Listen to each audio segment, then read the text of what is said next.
Dans la vidéo d'aujourd'hui, on va parler d'armes à feu et on va parler de désarmement d'armes à feu et des risques liés à l'arme à feu. C'est une arme qui peut être très dangereuse. C'est une arme où souvent j'entends dire « Non mais s'il y a une arme à feu, faut rien faire ». Eh bien non, il y a des cas où il faut faire. On va aussi en parler dans cette vidéo. Avant de rentrer dans le cœur de la vidéo, eh bien, ce que je te propose de faire, c'est de récupérer la version digitale de mon livre best-seller « Défendez-vous ». Je t'offre et le livre et toute une série de vidéos bonus. Pour pouvoir récupérer tout ça dans ta boîte mail, tu as le lien sous la vidéo. Alors, on parle un petit peu d'armes à feu. Effectivement, c'est quelque chose de gravissime, c'est quelque chose de très dangereux. C'est quelque chose qui peut aussi arriver. Il est possible de te retrouver face à une arme à feu, que ce soit en situation de criminalité ou en situation de terrorisme. Il y a déjà eu des attaques terroristes en France malheureusement et il peut y en avoir encore et il vaut mieux s'entraîner avant que après. Donc par rapport à l'arme à feu, ce que je te disais, c'est à quel moment est-ce que tu vas réagir? Eh bien au moment où tu en as besoin. Je sais que la réponse elle ne te satisfait pas forcément, mais c'est pourtant la vraie. Si jamais on me menace de face comme ça, il est possible que je coopère, c'est-à-dire que je donne mon portefeuille, que je donne mon téléphone, que je donne tout ce qu'il veut et qu'il me laisse partir et que la situation se passe très bien. D'accord? Et d'ailleurs, c'est ce que je conseille toujours, coopère tant que tu peux. L'objectif du Krav Maga, l'objectif de la self-défense, c'est de sauver sa vie.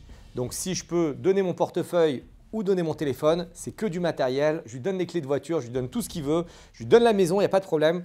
Et moi, je n'ai pas de souci, je peux sortir en toute sécurité. La problématique, c'est s'il a tiré sur une personne, s'il a tiré sur une autre personne et que tout d'un coup, il pointe l'arme sur moi pour me tuer. Il faut absolument que je fasse un mouvement, sinon je risque de mourir. D'accord? À partir du moment où il pointe l'arme sur moi pour me tuer, encore une fois, il ne pointe pas l'arme sur moi pour me dire « file-moi ton portefeuille ». C'est vraiment une situation d'agression ou alors tu sens il a déjà frappé une personne avec l'arme et il la met sur toi, il est très agressif. Tu sens que si tu fais rien, eh bien, tu risques de mourir, eh bien, il vaut mieux essayer de faire quelque chose. Et pour tous les détracteurs qui disent « oui, mais tu es complètement malade, si jamais tu attrapes l'arme, tu vas mourir, etc. » Eh bien, moi, je préfère mourir en essayant de faire quelque chose plutôt que de rien faire et de me dire « c'est pas grave, je meurs ». D'accord? Donc, les détracteurs, s'ils veulent mourir, c'est leur choix, aucun souci. Nous, quand on est dans une situation de vie ou de mort, on essaie de se battre jusqu'au bout. Je ne rentre pas dans l'idée dans cette vidéo de « est-ce que tu as eu le temps de fermer une porte? Est-ce que tu as eu le temps de t'enfuir? Est-ce que tu as eu le temps de te cacher ?» Bien évidemment, ça c'est de la tactique très importante. Là, on parle vraiment de la situation de désarmement. Donc, pour en revenir au désarmement, attends, je vais prendre l'arme. Pour en revenir au désarmement, il faut juste comprendre le fonctionnement d'une arme à feu. Ici, on a le chargeur où d'habitude, il y a des balles dedans. Donc ça, c'est un pistolet d'alarme. Ce n'est pas une vraie arme, mais ça fonctionne. Enfin, on pourra voir le système de fonctionnement qui est assez similaire. Le chargeur est à l'intérieur de l'arme.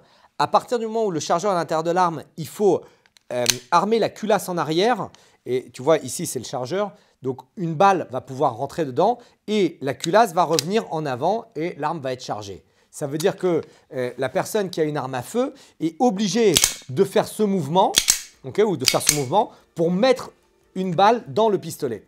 Et à partir du moment où la balle est dans le pistolet, si jamais il te menace et qu'il te tire dessus, la balle peut partir, la culasse va partir en arrière, la balle suivante va rentrer ici et la culasse va repartir en avant. Et s'il retire, la culasse part en arrière, la culasse part en avant, la culasse part en arrière, la culasse part en avant à chaque fois qu'il va appuyer sur la queue de détente. Et à chaque fois, il va y avoir une douille qui va s'éjecter ici par la fenêtre d'éjection et ça va permettre à la prochaine balle de rentrer. D'accord? Et nous, ce qu'on va essayer de faire dans nos défenses pour désarmer, c'est d'essayer de bloquer la culasse et donc de bloquer l'éjection de la douille et donc de bloquer le fait que la prochaine balle puisse rentrer. Évidemment, il y a un premier projectile qui peut partir, mais après, tu crées ce qui s'appelle un incident de tir, c'est-à-dire que l'arme n'est plus fonctionnelle. Et là, il y a des gens qui m'écrivent souvent en commentaire ou qui me disent « mais non, mais là, tu vas brûler ta main, mais non, tu vas abîmer ta main ». Non, on le fait faire régulièrement dans les stages intensifs, cet exercice. Donc, évidemment, tu ne le fais pas seul, parce que c'est extrêmement dangereux de faire seul quelque chose avec une arme à feu, mais dans des stages intensifs, on met les gens face à un mur d'impact, on leur met une vraie arme dans la main, on vient ici et on demande à la personne de tirer. Et quand il tire, effectivement, la balle part. Mais si je serre fort ici, ça crée un incident de tir et ça fonctionne très très bien. Donc, ce qu'on essaye de faire, c'est d'immobiliser la culasse. Comment je fais ça? Eh bien, ma main gauche qui vient saisir, ma main droite pardon, qui vient saisir ici, ou ma main gauche qui vient saisir ici.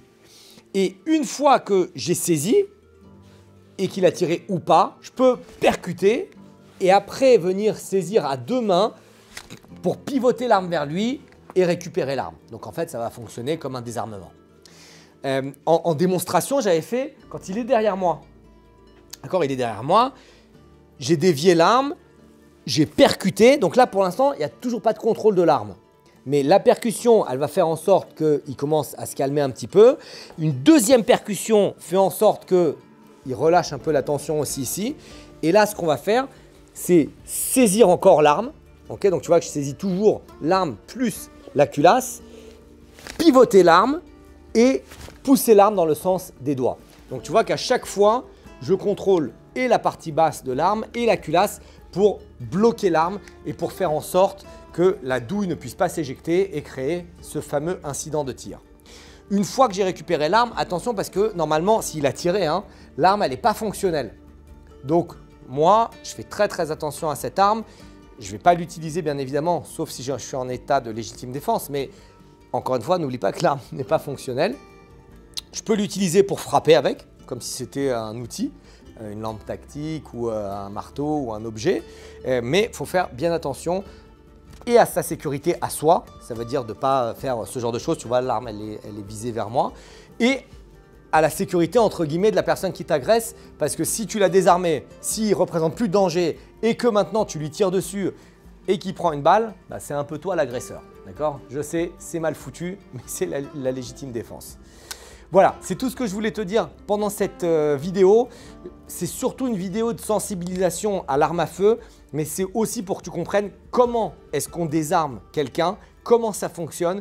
Évidemment, il faut s'entraîner. Il faut s'entraîner beaucoup, mais comme tu le sais, puisque tu suis probablement ma chaîne YouTube depuis longtemps, eh bien, je touche à chaque fois à des sujets différents. Eh bien, cette semaine, je voulais profiter de te parler un petit peu de l'arme à feu. Si tu as des questions, tu as la zone de commentaires située sous la vidéo. N'hésite pas à t'abonner à la chaîne et n'hésite pas à activer les notifications pour être tenu au courant de la sortie de la prochaine vidéo.